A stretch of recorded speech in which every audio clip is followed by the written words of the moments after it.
Bonjour Morgane. Bonjour Linda. Alors aujourd'hui même, on a appris que le fonds CABSA, qui est d'origine française, C'est un fonds européen, oui, exactement, et d'origine française.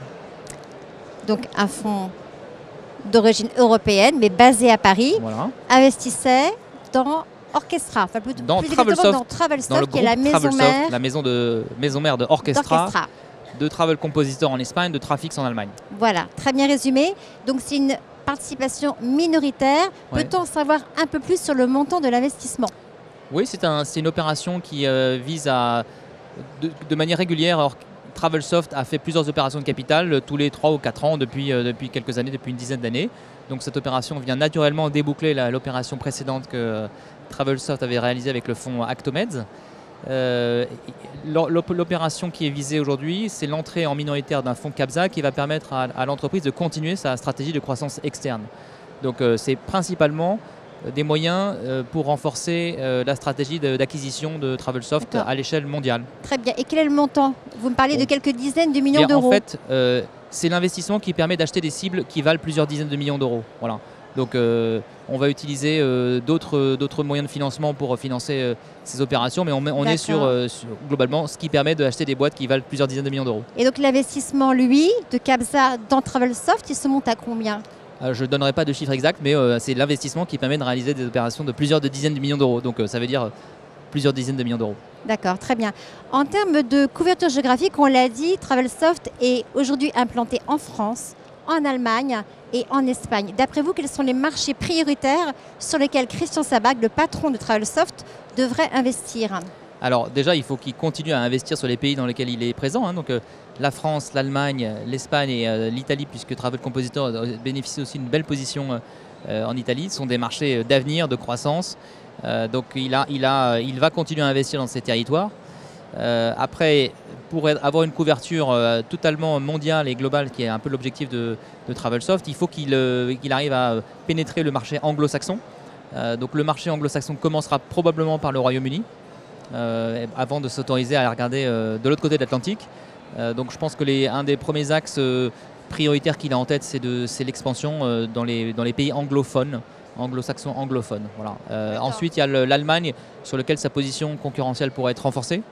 Et puis après, il y a tous les nouveaux territoires de pure croissance, que sont le Middle East par exemple, sur lequel des premiers appels d'offres commencent à voir le jour.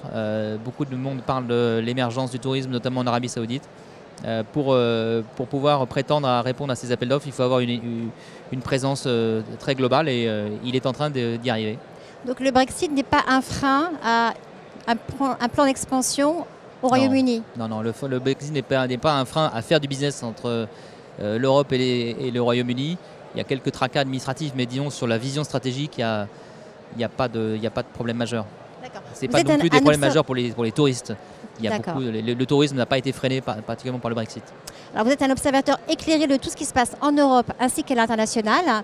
Et récemment, on a vu que la Commission européenne avait bloqué le rachat de eTraveli par Booking. Oui. Quelles sont les conclusions à en tirer?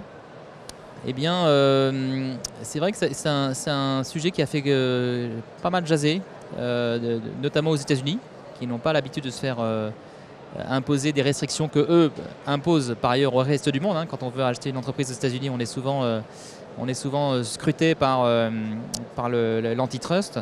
Donc les Américains assez surpris et assez choqués de cet agissement. Après, du point de vue du consommateur, je ne suis pas sûr que ce soit une grande avancée. Le consommateur vote avec ses choix. Le consommateur plébiscite l'application Booking.com parce que c'est celle qui offre le meilleur service, la meilleure ergonomie et interface pour réserver une chambre d'hôtel. Et ça va probablement perdurer. Moi, je ne suis pas un grand convaincu que Booking.com augmenterait sa domination déjà existante en rachetant eTraveli sur la partie réservation hôtelière. Et si Booking.com est capable de proposer aux consommateurs une meilleure expérience de réservation de vol, c'est dommage pour le consommateur de se priver de cette option-là. Maintenant, sur le point de vue des transactions M&A, c'est pour le coup une très mauvaise nouvelle. Puisque ça veut dire que Booking.com ne va certainement faire aucune opération d'acquisition en Europe, puisqu'ils ne vont pas aller, à partir de janvier 2024, ils auront ce qu'on appelle le statut de gatekeeper. C'est-à-dire qu'ils seront scrutés sur n'importe quelle transaction par la Commission européenne, quelle que soit sa taille. Et ils ne vont probablement pas se risquer à faire la moindre opération. Donc ils partent en contentieux contre l'administration de la Commission européenne.